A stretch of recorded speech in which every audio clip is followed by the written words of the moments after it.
sejam bem-vindos a mais um Brasil com Z, o seu pitaco semanal sobre o futebol brasileiro na Europa. Eu sou a Joana Bueno, estou de volta depois de um tempinho de férias, estou hoje aqui no estúdio acompanhada do Ian Gastin. E aí, pessoal, tudo bom? Que segurou um pouco a barra aí durante a minha ausência, com o resto dos meninos, né? A gente roda o elenco, né? Pois é, tem bastante gente boa pra estar aqui no podcast, né?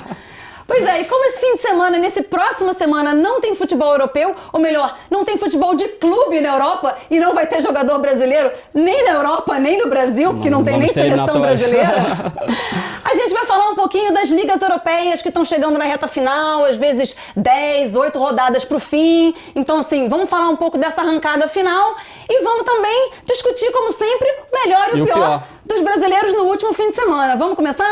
Vamos!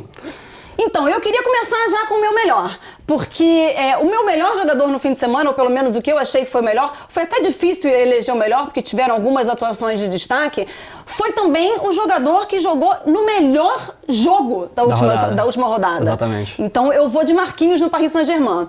A gente fala muito de Marquinhos, porque não tem como, né? Ele come a bola, praticamente. Ele tá jogando muito, ele é o capitão, ele é o líder do Paris Saint-Germain, ele é o motor do Paris Saint-Germain. E nesse jogo em especial, foi Paris Saint-Germain e Lyon, pra mim ele foi o nome do jogo, extremamente seguro na defesa, como sempre, indo pra cima, motivando o time. E assim, foi um excelente jogo, com vários destaques, mas eu acho que ele foi inclusive o melhor jogador. Incluindo os jogadores gringos, o Mbappé, que fez gol, eu voto no Marquinhos. E você? Eu concordo plenamente com você, Joana. Acho que só pra completar o que você falou, o Marquinhos é um jogador que, quando o Thiago Silva saiu, né, que é um jogador histórico do PSG, eu acho que o Marquinhos ele foi até além, porque ele é um jogador que ele participa mais da construção das jogadas ofensivas também, apesar de ser zagueiro. Então, assim, seu palpite pra mim, eu não vou falar um ai diferente. Mas o meu melhor, eu resolvi sair um pouco, né, das ligas principais que a gente acompanha, e eu vou de Arthur Cabral, que apesar da derrota do Basel na última rodada, ele marcou o gol, foi 2-1 o jogo, e assumiu a ponta da artilharia brasileira na Europa. E é um jogador, assim, que fez sucesso no Ceará, né? Não foi muito bem no Palmeiras por falta de oportunidades, mas está trilhando um caminho legal aqui na Europa. E, assim, a gente fala muito do Matheus Cunha também, né? E ele tá trilhando um caminho meio parecido, porque o Matheus ele começou aqui na Europa, na Suíça também, no Sion, que é até um clube menor que o Basel, e hoje em dia brilha, né, na Bundesliga. Então acho que o Arthur tá muito bem, merece essa menção aqui no nosso podcast. Eu tava quase elegendo o Matheus Cunha, né, que voltou a marcar depois de 14 jogos, né? E fez uma partida muito boa, mas seu voto é muito bom. Eu vi que você puxou um pouquinho a sardinha pro seu amigo, né, que você já entrevistou, o Arthur. A gente bateu um papo super legal, a galera pôde acompanhar aqui no futebol, né, e realmente isso, ele deixou bem claro isso, que a carreira aqui, né, a trajetória que ele tá fazendo aqui na Europa faz parte disso, assim, você ir para um clube menor, né, numa liga com menos visibilidade, mas ter bastante destaque, ter bastante sequência, para depois alçar voos maiores, né? Bom, vamos ver quais vão ser esses voos maiores do Arthur. E de pior, Ian, quem que você acha que foi o pior brasileiro no último fim de semana? Então, eu vou de outro Arthur, né? Eu fico com dois charás aqui, mas foi o Arthur da Juventus. Não confunde. Mas foi o Arthur da Juventus, que assim, que é um jogador que eu, sinceramente, assim, é uma pena dar essa cornetada nele, mas é porque, cara, ele fez uma partida desastrosa, né, contra o Benevento, né? Ele estava, na verdade, começando a se reafirmar na Juventus, ganhar a sua posição, né? Exatamente, né, jogando num time, que tem o Pirlo de técnico, né, que a gente vai falar mais, né, se a batata dele tá alçando ou não, mas assim, ele, cara, teve uma partida desastrosa, deu quase que uma assistência, né, pro gol do Benevento. Então, assim, eu acho que... Foi o melhor jogador do Benevento. Ele jogou, de repente, com a camisa errada, né? Mas eu vou dar essa cornetada nele aí, pela assistência dele pro adversário. Pra mim, foi o pior da rodada. Eu tava um pouco na dúvida também, mas eu vou de outro jogador da Juve. Eu acho que o Danilo também, na verdade, não tá fazendo uma temporada muito boa. Ele tá de titular na Juventus, mas o Danilo, vamos combinar que desde que ele foi pro Real Madrid, ele já deixa a desejar, né? Sim. Assim, ele teve uma passagem pelo Porto excelente, foi pro Real Madrid muito bem, não se firmou lá, passou pelo City, meio por acaso, assim, também não se firmou, chegou na Juventus, num time que tinha tirado, né? Tinha perdido o seu lateral direito, o Quadrado às vezes alterna com ele, mas ele é meio que titular ali. E assim, pra mim ainda não mostrou muito o que veio, sabe? Eu tinha altas expectativas em relação ao Danilo desde o tempo de Porto, e eu acho que desde que ele saiu de lá, ele anda bem inconsistente. na defesa, mas principalmente no ataque também, que era um ponto forte dele. E pior que assim que você vê que ele acaba tendo sequência na Juventus, né? Porque ele joga de meio de campo, de zagueiro, de lateral. Só que assim, ele acaba não fazendo bem nenhuma das funções que ele é designado para fazer, né? Eu não sei também se a própria fase da Juventus influencia, né? Mas a gente esperava mais de um jogador que foi promissor no Brasil, né? Pareceu muito bem, teve a primeira oportunidade na Europa e foi muito bem no Porto. Mas assim, eu concordo com você, ele tá devendo e merece a nossa cornetada aqui. Eu acho que a Juventus inteira, na verdade, merece algum tipo de cornetada. E já que a gente está falando de Juventus, sim, a gente vai fazer um balanço das ligas europeias, da reta final, de quem é favorito, de como está essa disputa por título. E vamos começar então pela Série A? Sim. Porque assim, a Juventus é o time que a gente costuma dizer, se deixar chegar, já era. Só que a Juventus não está chegando, né? Acho que em nenhum momento, durante o campeonato inteiro, quando parecia que a Juve ia, sabe, dar aquela vitória que ia continuar para poder continuar na trajetória de brigar pelo título, vinha um tropeço. E isso tem acontecido durante todo o campeonato e no último final de semana não foi diferente, né? Enfrentou um time que estava na zona de rebaixamento e assim, perdeu, né? Em casa ainda. Eu anotei aqui, a Série A está com o Internazionale a 65 pontos, o Milan tem 59, o Milan que liderou boa parte do campeonato, sim, né? Uma que surpresa, na verdade, inclusive, né? Vinha muito bem desde o final da temporada passada, já com a troca de técnico, mas perdeu fôlego porque não tem o mesmo elenco da Inter, exato, né? Exato. Então, assim, é normal que na reta final da temporada deixa um pouco mais a desejar, estava ainda na Liga Europa, então, né, disputando outras competições. E a Juventus tem 55, 10 pontos a menos que a Internazionale. Quem diria que na rodada 27 e 28, porque ainda tem umas rodadas meio quebradas nessas sim, ligas europeias, que a Juventus estaria com 10 pontos a menos que o primeiro colocado. É inacreditável, né? Até pelo investimento que a Juventus tem, né? Muito superior a todos os concorrentes. A gente sempre espera que ela vá, se não vai ser campeão, pelo menos brigue, né? Até o final, mas pelo que a gente está vendo, assim, o negócio é focar para não ficar fora da Champions, porque isso já tá aquela novela do Cristiano Ronaldo, se ele fica ou não, imagina se fica sem uma vaga na Champions, né? Pois é, a gente tem essa novela de Cristiano Ronaldo, se ele fica ou não, né? Ficou meio, parece que andou falando com o Real Madrid, né? Vamos ver. Saudade do ex, de repente. Saudade do ex, ou Manchester United. Mas, e o Pirlo, hein? Será que o Pirlo fica para a próxima temporada? Será que, de repente, é uma temporada de teste, eles vão dar outra chance? Porque muitas vezes nesses clubes não deu certo, vão embora, né?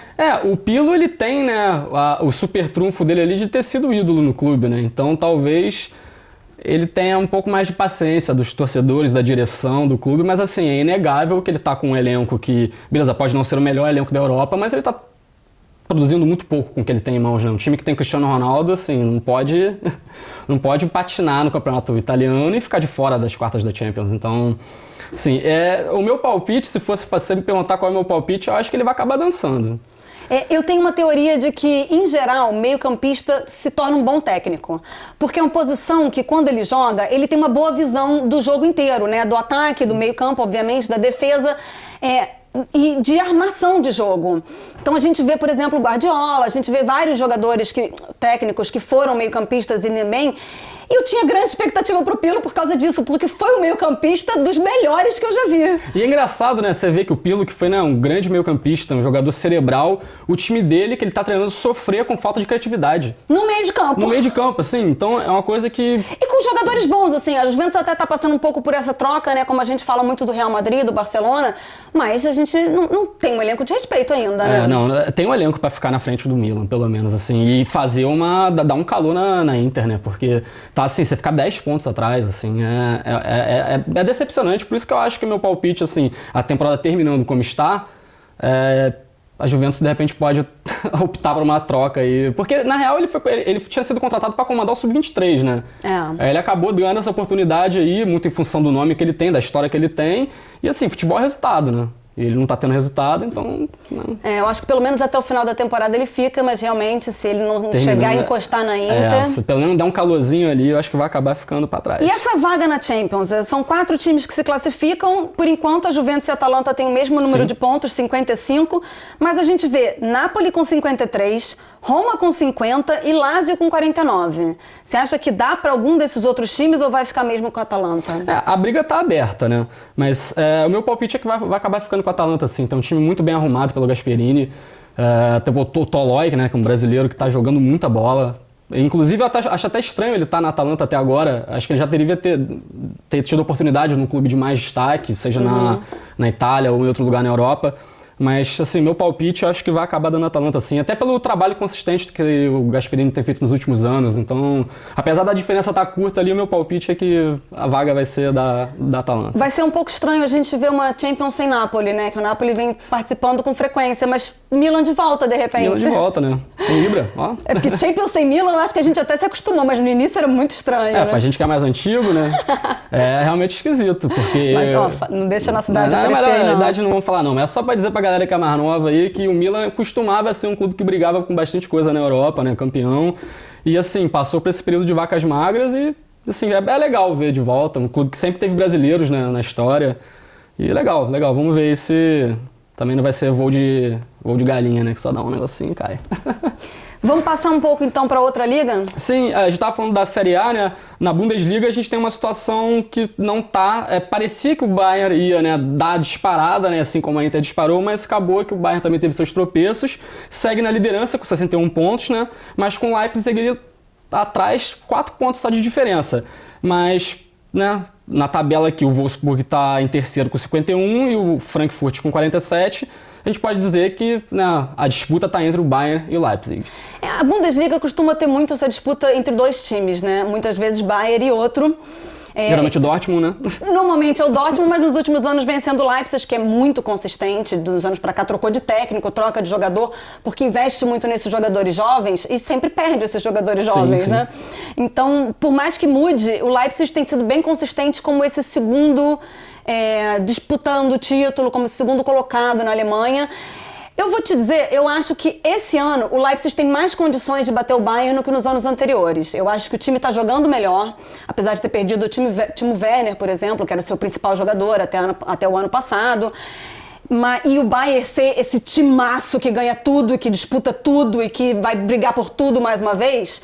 Mas essa temporada esquisita, ou seja, a gente está vendo o Bayern perder uns jogos que a gente não imaginaria o Bayern perder. Exato, foi por isso que eu falei que, assim, quando a gente achava que a gente ia ver o Bayern disparar, o Bayern não disparou. Ele segue na ponta porque tem um super elenco, tem o Lewandowski, né, que é o melhor jogador do mundo. E assim, só que ele não tá naquelas temporadas avassaladoras que ele costumava ter nas últimas temporadas. Então eu concordo com você, assim, esse é um campeonato que a galera acho que deve ficar de olho, porque de repente pode pintar uma surpresa e a gente vê uma zebra na Bundesliga e você só assiste isso aqui no OneFootball, né? Pois é, ficar de olho no OneFootball. Até porque, quando passar essa data FIFA, o primeiro jogo da Bundesliga, quer dizer, a primeira rodada depois da data FIFA na Bundesliga, tem logo um RB Leipzig versus Bayern, ou seja, não vale a liderança porque são 4 pontos de diferença, mas pode ficar um ponto só. Briga, né? Esquenta a briga. Pois é, vai ser um jogo importante, a gente vai ter surpresa para quem está acompanhando o nosso podcast, para quem acompanha a Bundesliga no OneFootball, fica de olho aqui depois da data FIFA, acompanha o jogo e bom... Joana, desculpa te interromper. Vamos lá. Mas assim, a gente já falou aqui em outros podcasts que o Dortmund nessa temporada tá decepcionando, né? Apesar do Haaland seguir destruindo, fazendo muitos gols. Queria perguntar pra você, se você acha que o Wolfsburg e o Frankfurt em terceiro e quarto lugares é uma surpresa? Olha, eu diria que eles são uma surpresa porque no início da temporada ninguém apostaria no Wolfsburg e no Frankfurt. Inclusive, a gente tinha outras opções para esse terceiro e quarto lugar, né? Obviamente, Leipzig e Bayern a gente já achava que ia estar no G4. Dortmund, a gente sempre espera que esteja no G4. Mas eu diria que o Bayer Leverkusen era um time que eu apostaria no G4. Começou muito bem a temporada, né? Começou muito bem. E o próprio Borussia Mönchengladbach, que é um time que fez uma boa primeira fase da Champions, caiu com o City no sorteio, né? Então, assim, não tinha nem muito o que fazer depois, né? Mas eu apostaria nesses times assim. Então, eu diria que é um pouquinho de surpresa, assim, por causa dos outros times, não por causa do Wolfsburg e do Eintracht Frankfurt, que eu acho que são times bons, tem um bom elenco. O Frankfurt muito apoiado no André Silva. Fedendo a gol, né? Pois é. O Wolfsburg também, com o Weghorst, que faz gol toda rodada. Então, eu acho que são dois bons times e tem sim condições de ficarem nesse G4 até o fim e deixar o Dortmund como a Liga Europa. Isso que eu ia te falar. E E o Dortmund ficando fora de uma Champions League, que é um clube que está sempre disputando, né? É um dos atrativos dele conseguir manter jogadores como o Haaland. E se ficar de fora, como é que fica isso aí? Será que o Haaland então vai ser a última temporada dele aqui na Alemanha? Eu acho que o Haaland não fica no Dortmund sem uma Champions League, não. O Haaland, na verdade, a gente já fala dele desde a temporada passada, praticamente, mas essa temporada ele, assim, ligou o acelerador máximo, né? Porque ele tá voando. Faz, assim, 3 gols por jogo, ele faz gol em todos os jogos praticamente. E eu me arrisco a dizer que ele é o cara da temporada europeia, assim, sabe? Tipo, o cara que mais chamou atenção, que mais chamou responsabilidade. Ainda tem temporada pra rolar, a gente ainda vai ter muita coisa, mas eu tô muito impressionada com o Haaland nessa temporada. Ele certamente vai ser muito cobiçado. E se não tiver Champions, difícil, ele não fica no Dortmund. Mas, você não foi a única pessoa que tá encantada com o Haaland nessa temporada, não. O Luis Soares recentemente deu uma entrevista falando que ele vai ser o próximo cara que vai marcar a época aqui na Europa. Que ele tá encantado com, ainda mais um centroavante como o Luis Soares, né? Falou que tá encantado com o poder de decisão que o cara tem, né? Que eu até brinquei isso no podcast passado, que pra mim o verdadeiro robozão, aquele apelido do Cristiano Ronaldo, é o Haaland. Porque o cara, assim, ele tem aquele corpo, né, desengonçado, grande, só que, cara, o cara bota na frente, assim, o cara é um trator, ele vai, atropela todo mundo, finaliza bem com as 2 pernas, pegou de cabeça, assim, uma máquina. Eu acho ele muito completo como um jogador, como centroavante principalmente, sim. Muito completo. Ele faz gol de dentro da área, de fora da área, de cabeça, ele é extremamente rápido, ele ganha de todo mundo na corrida, ele faz assistência, ele tem um posicionamento que é impressionante, ele tá sempre no lugar certo, às vezes um pouco assim, a bola meio que bate e entra, sabe, meio que fazer aquele gol sem querer. Obviamente faz golaços também, então eu acho ele muito completo. Eu ainda gostei dele nessa temporada aí, que no jogo contra o Sevilla na Champions ele ainda deu aquela apimentada no jogo, dando a provocada no goleiro.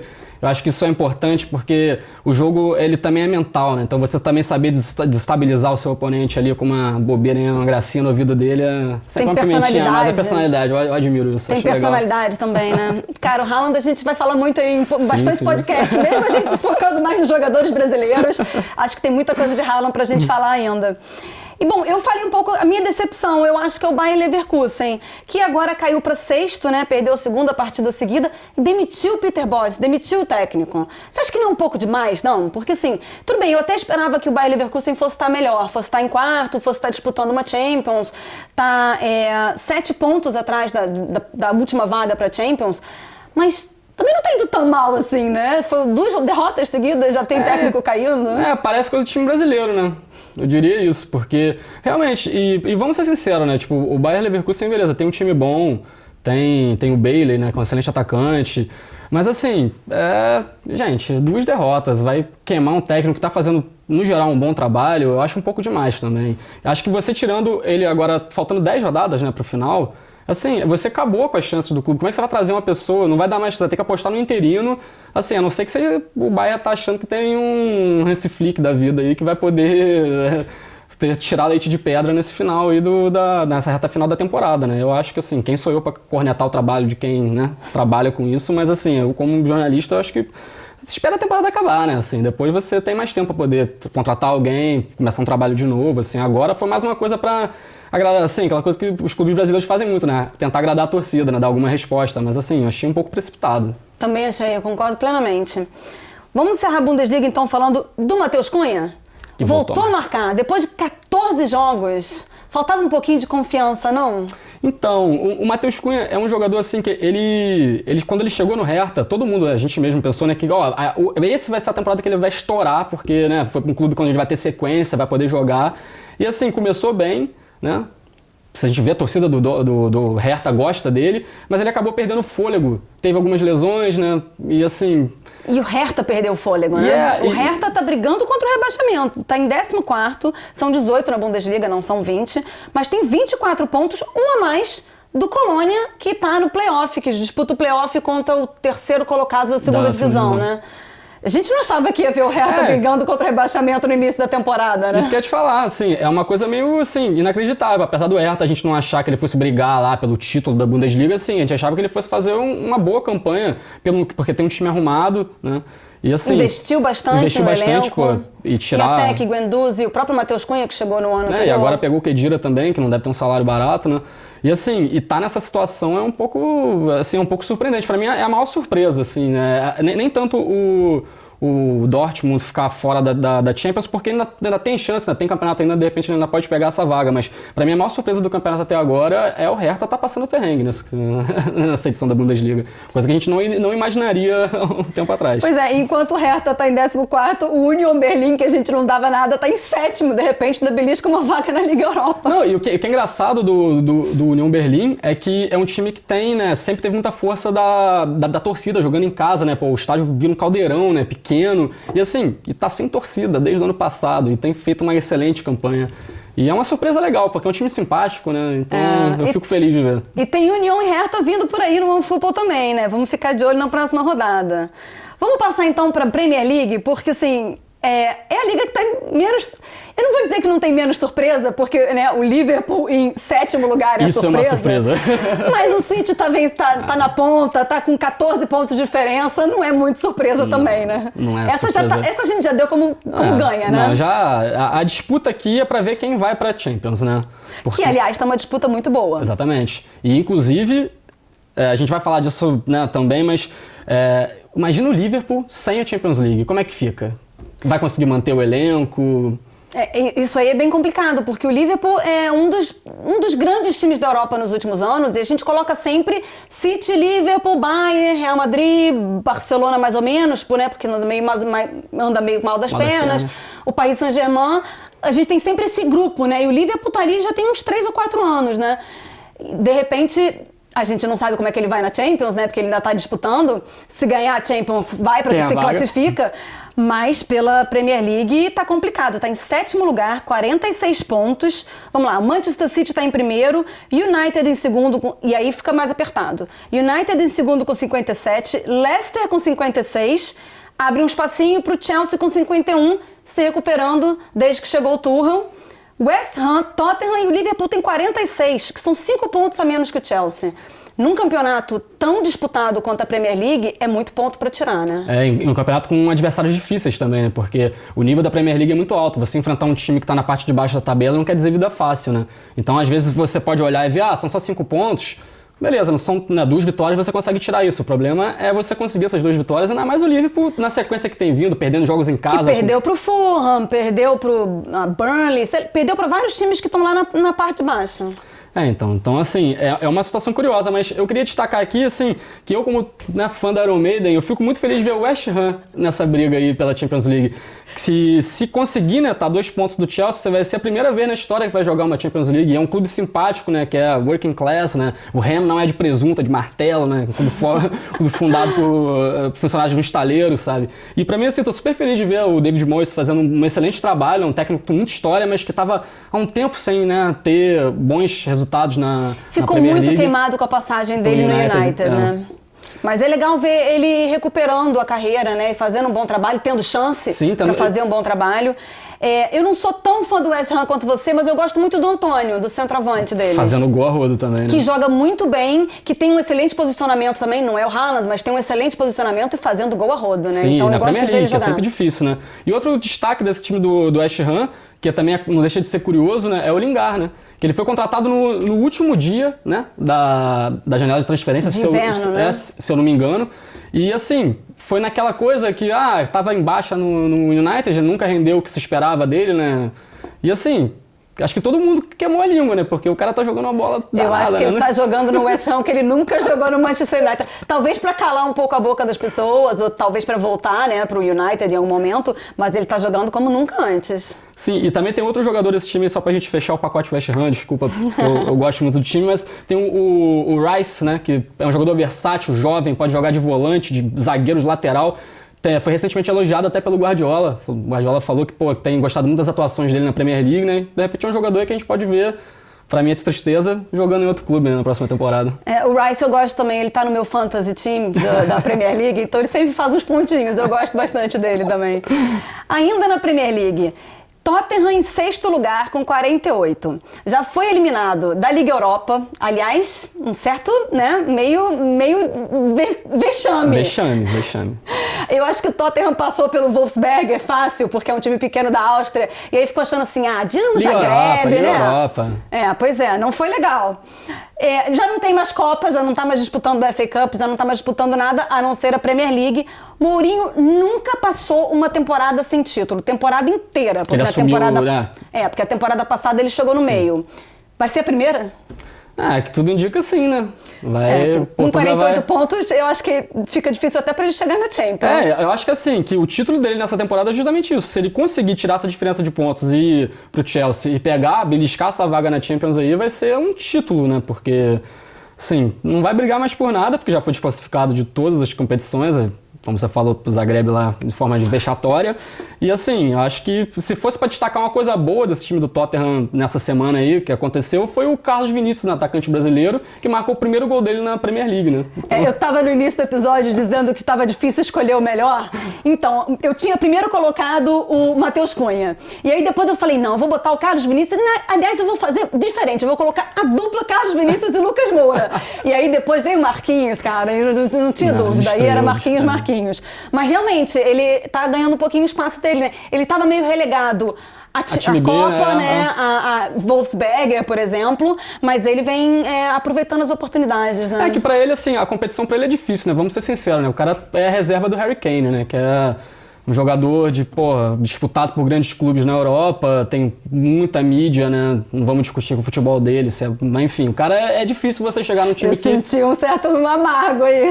Sim, pra ser sincero, assim, eu acho que ele é o tipo de jogador que o principal skill dele é ser inglês.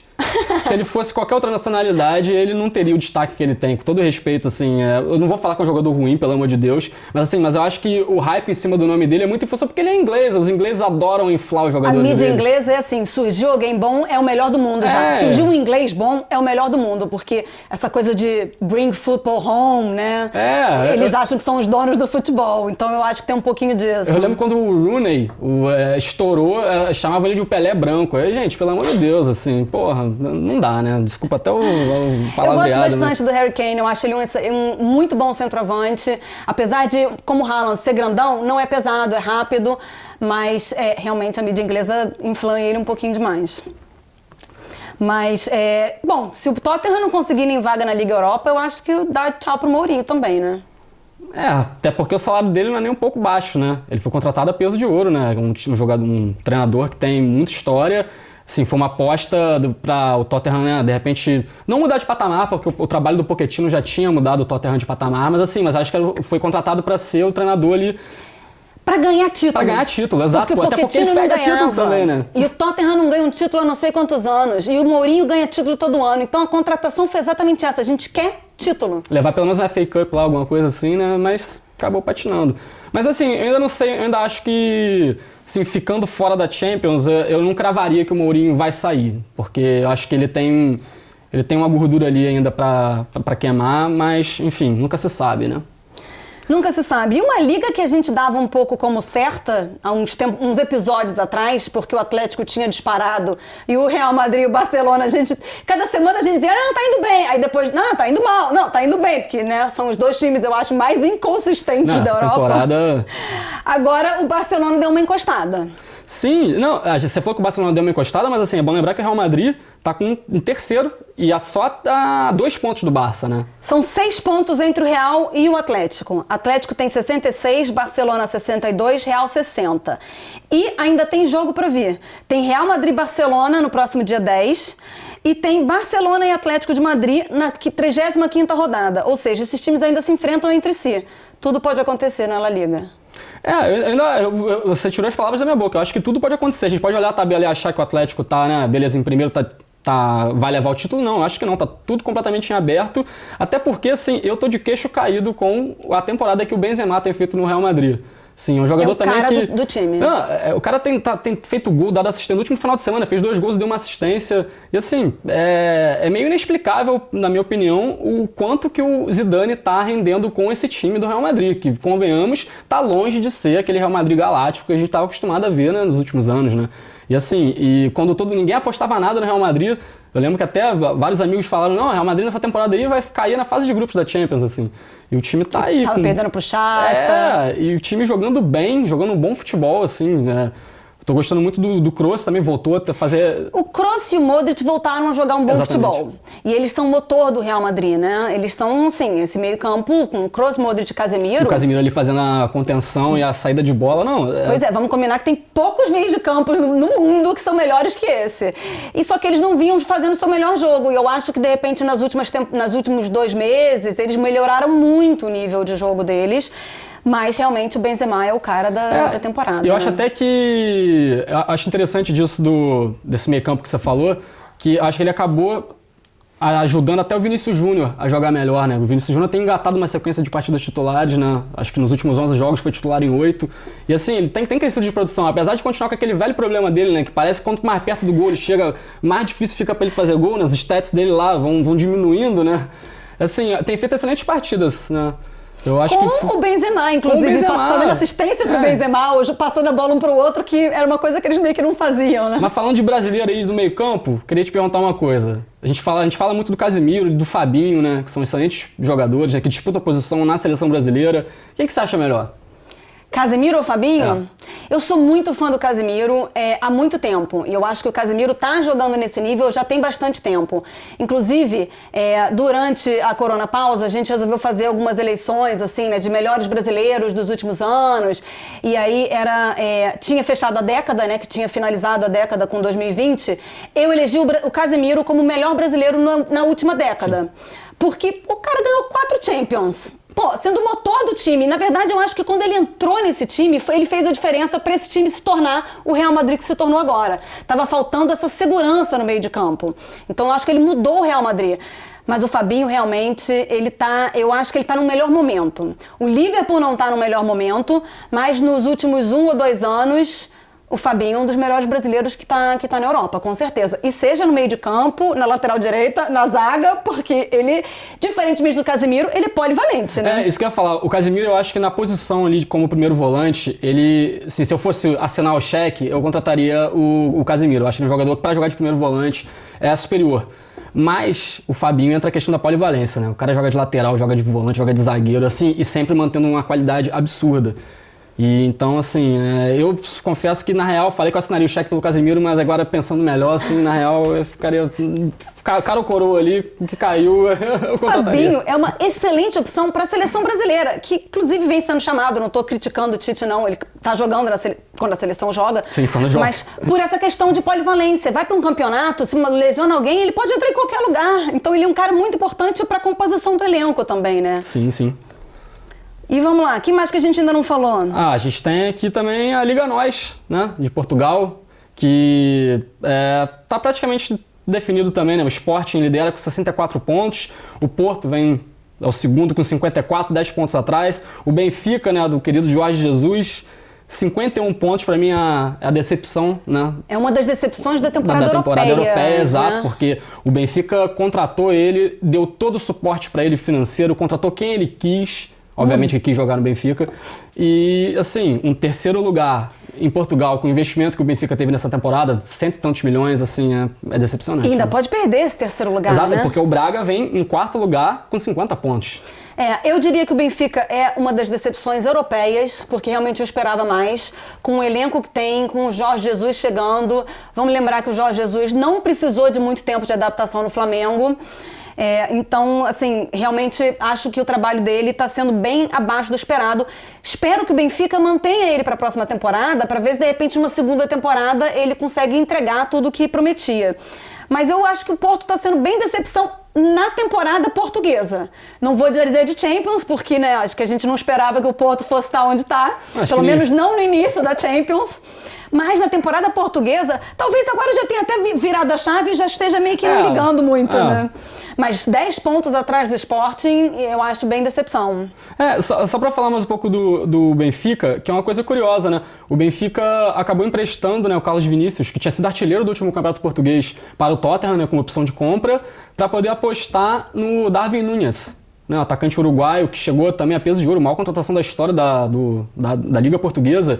E assim, o cara, da última vez que eu dei uma olhada, eu confesso que eu não tenho acompanhado tanto, mas assim, ele tinha 4 gols no campeonato português, assim. Então, é uma coisa curiosa, né, você liberar um jogador que tinha sido artilheiro do campeonato, tá ligado? E assim, e apostar num cara e acabar que não dá resultado, assim. Pagou 20 e tantos milhões para tirar o Darwin Núñez do Almeria, então, assim, é um pouco decepcionante mesmo. Esse ano eu acho que o Sporting sai da fila, hein? 10 pontos de diferença. O último título foi o quê? Em 2001, 2002, né? 20 anos atrás. Nossa. Bom, continuando. A gente deixou a melhor liga pro fim. A melhor liga porque você assiste no OneFootball, isso exatamente. Aí quem está acompanhando o nosso podcast já sabe, já tem tempo. E também porque é a mais disputada, né? Porque são 4 times que têm grandes chances aí na reta final e separados por 4 pontos. E esses times não vêm dando bobeira. Na verdade, o Lille deu bobeira, perdeu pro Nîmes, que é um time meio candidato a rebaixamento, na última rodada. E aí veio o Paris Saint-Germain, atropelou o Lyon. Eu não vou dizer... Bom, eu vou até retirar esse atropelou, porque ele atropelou no primeiro tempo. No segundo, a gente achou que o Lyon fosse encostar, fosse dar trabalho. Deu um calorzinho ali. Deu um calorzinho, mas acabou ficando só com 2 gols. Mas foi um jogaço e o Paris Saint-Germain assumiu a ponta. São 63 pontos pro PSG, 63 pro Lille, 60 pro Lyon e tem o Mônaco. Pois é, e o Mônaco com 59, que ninguém falava muito, mas assim, pra mim, é a maior surpresa dessa temporada na Ligue 1 e uma das melhores, das mais agradáveis surpresas na temporada europeia, porque o Niko Kovac saiu meio chutado do Bayern de Munique. Exato. E a gente não achava que ele fosse fazer um time tão bom e tão ofensivo, porque ele era muito criticado por ser retranqueiro. Então, de repente, chega nesse Mônaco onde eles fazem gol até não poder mais. Se eu não me engano, em 2021 é o time que mais fez gols na Ligue 1. Até anotei aqui, são 32 gols marcados só em 2021. Assim, realmente é um desempenho bem fantástico, sabe? Eles têm um trio de ataque fulminante e o time tá bem azeitado, assim. Eu acho que o time vem jogando super bem, bem consistente. Até perdeu uns jogos recentemente, mas é bem consistente. Eu não acho que o Mônaco chega para título, porque são 4 pontos, 8 jogos para serem jogados ainda. Então, assim, tá bem acirrado e vamos combinar, né? Com Lyon, Lille e Paris Saint-Germain na frente, fica complicado. Mas é uma boa disputa, né? Sim, eu acho que assim, que esse campeonato francês, ele tava parecendo um pouco com o campeonato brasileiro da última temporada. Que quando você acha que um time vai pegar a ponta, vai embalar, ele vai tropeça. Aí fica aquela coisa embolada, né? E assim, eu acho que assim, essa vitória do PSG em cima do Lyon, pra mim foi a coisa que de repente definiu o campeonato. Porque o PSG ganhando do Lyon, que era um rival direto, e ainda tendo agora a volta do Neymar, para somar junto com a excelente fase que o Mbappé tá, e tem o Marquinhos, assim, eu acho que vai ficar difícil agora de... Eu acho que esse jogo pode ser o pulo do gato, mas vale lembrar que na próxima rodada, depois da data FIFA, e aí você acompanha no OneFootball, exclusivo, de graça e ao vivo, Paris Saint-Germain e Lille. Ou seja, o Paris Saint-Germain pegou o Lyon, vai pegar o Lille, e depois a gente ainda tem nas rodadas finais Lyon e Lille na 34ª rodada e Mônaco e Lyon na 35ª. Ou seja, todos esses times se enfrentando na reta final. A gente não podia esperar uma liguinha mais emocionante que essa, né? Isso é muito legal, né? Porque nos últimos anos a gente estava acostumado a ver o PSG deitar e rolar, né? Ganhar a liga com extrema facilidade. E é legal ver porque tem bons times A gente fez às vezes muito focado, né, no PSG, porque tem o Neymar, tem o Mbappé, mas se você for ver os outros times que estão disputando aqui, né, o Lille, o Lyon e o Mônaco, tem bons jogadores. O Mônaco mesmo, o ataque, né, você falou, tem o Ben Yedder, que é um excelente jogador, tem o Diop, né, que é o artilheiro sub-21 da Ligue 1, nenhum jogador com menos de 21 anos marcou mais gols que ele, acho que ele tá com 7 ou 8 gols, né? Kevin Volland também tem o Volland muito. também, sim, então, assim, é uma coisa legal, que às vezes, né, a gente fica muito focado, né, nos clubes maiores, que são os que disputam a Champions League e tal, mas se você for ver, quem acha que o campeonato francês, né, é um campeonato só de um time, não é bem assim não, você vê que tem disputa ali, e tá bem interessante essa temporada pra gente acompanhar, né? No início da temporada, eu apostava no Lille como, obviamente, um time que iria muito bem, mas eu achava que o Lille talvez fosse perder fôlego na reta final, porque temporada disputada, temporada, né, espremida, o Paris Saint-Germain e o Lyon têm mais time no que diz respeito ao elenco, né, e principalmente ao banco. O Lille não tem um banco tão forte, mas o Lille tá seguindo firme, né, assim, tropeçou, ok, mas... Tá ali com o mesmo número de pontos que o Paris Saint-Germain. Tropeçou, mas tem o mesmo número de pontos do PSG, então... O Lille tá me surpreendendo positivamente também. Mas vamos ver ainda o que acontece, porque assim, né, ainda tem muito jogo. E a gente você estava falando agora, do Neymar voltou, não chegou a jogar muito bem, mas também, né, poucos minutos em campo. Poucos minutos em campo, muito tempo ausente, ele ficou quase 40 dias sem jogar. Mas o Mbappé tá suprindo essa ausência de boa, né? Então, é uma coisa complicada isso, porque ainda mais aqui na Europa, né, tem muita aquela discussão, né, quem é melhor, né, Mbappé ou Neymar, né? E não só por ser brasileiro, assim, mas, pô, pelo amor de Deus, o Neymar joga muito mais bola, né? Mas assim, essa temporada tá sendo a temporada pra botar um argumento a mais para quem defende o Mbappé, porque realmente ele, na ausência do Neymar, ele tem sido o cara, parecido até quando o Neymar estava no Barcelona, quando o Messi se machucou na Champions e o Neymar assumiu a bronca, é o que está acontecendo agora. O Neymar se machucou, não jogou, né, nas oitavas da Champions e, irmão, o Mbappé tá voando. O Neymar tá muito prejudicado essa temporada por causa das lesões, que inclusive foram lesões de faltas. A maioria delas foram faltas que ele sofreu. Sim. Não foi uma lesão muscular ou estirou um músculo correndo sozinho. Foi entradas muito duras. A gente já falou nesse tema algumas vezes no podcast. E o Mbappé resolveu, né, chamar a responsa. Ele tem 12 gols em 8 jogos. Dos últimos 8 jogos, só um ele não marcou. É uma média impressionante. Impressionante demais. Mas você levantou uma coisa que eu acho interessante, né? O Neymar realmente, ele sofre muito com lesões por causa de entradas violentas que ele sofre dos adversários. Mas assim, eu imagino também que o Mbappé, a vida não seja fácil pra ele, né? Verdade. Nos marcadores. Então, assim, de repente... será que a galera chega mais forte no Neymar, porque o Neymar tem aquele estilo dele de provocação? Eu acho que tem a ver com a característica, que o Mbappé é um cara mais de velocidade, de botar a bola na frente e sair correndo.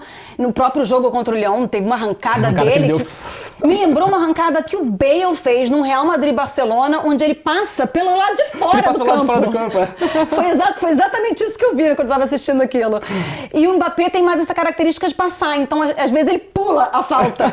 O Neymar é um cara mais do drible, é um cara mais da bola no pé, meio Messi, né? Assim, o cara mais da jogada individual. Então acho que o estilo do Neymar propicia ele a receber falta. E aí eu acho que também existe a questão do Neymar ser um cara conhecido por cair, conhecido por fazer drama, então assim... Gosta de falar uma abobrinha ali. E aí os jogadores ficam com raiva, partem pra cima dele com mais agressividade do que deveriam, sabe? Infelizmente, né? Porque a gente que gosta de assistir futebol, a gente gosta de ver o Neymar, de ver drible, de ver jogada individual, é uma das belezas do futebol. E fica prejudicado, né? Eu concordo com você. Eu acho, inclusive, que a arbitragem, a gente já conversou isso outras vezes aqui no podcast, mas a arbitragem deixa um pouco a porrada comer pra cima do Neymar. Acho que se tivesse uma sinalização mais forte de que não ia tolerar isso, ele não ia sofrer a quantidade de falta violenta que ele sofre, né? Pois é. Mas assim, mesmo que o título não fique com o Paris Saint-Germain, você acha que o Mbappé seria o cara da temporada na Ligue 1? Eu acho que sim, mas em função desse motivo, assim, pra deixar bem claro, eu prefiro muito mais o Neymar do que o Mbappé, pelo amor de Deus. Mas assim, em função da temporada que o Neymar teve, né, prejudicada por lesões, eu acho que sim, o Mbappé é o cara do PSG nessa temporada. São 20 gols e 6 assistências. O segundo cara na artilharia é o Depay com 14 gols. Realmente ele tá carregando o Paris Saint-Germain. O Paris Saint-Germain que é um time que tem um puta elenco e ele tá carregando o Paris Saint-Germain, né? E jovem, né? Assim, eu acho que a galera pega um pouco no pé do Mbappé também, porque ele surgiu muito novo, né? Estourou muito novo, campeão do mundo, então acho que todo mundo achava que ele ia ser o próximo, né? Ronaldo, enfim. Mas assim, beleza, o cara não pode ser o próximo Ronaldo, mas você acabou de falar aí, olha o desempenho que ele tá tendo, né? Carregando o time nas costas, né? Foi o principal nome da classificação do PSG em cima do Barcelona, então acho que é merecido sim ele ser considerado o principal jogador do PSG nessa temporada. Bom, vamos ficar de olho então, porque a Ligue 1 tá pegando fogo, tem data FIFA, tem jogo de seleção, eliminatórias da Copa na Europa, mas quando acabar isso tudo, volta a Bundesliga, volta a Ligue 1, você assiste no OneFootball e a gente volta a falar também de Mbappé, de Neymar, do futebol europeu, dos jogadores brasileiros. Semana que vem tem mais Brasil com Z pra você e a gente se vê na semana que vem, então. É isso aí, galera. Valeu.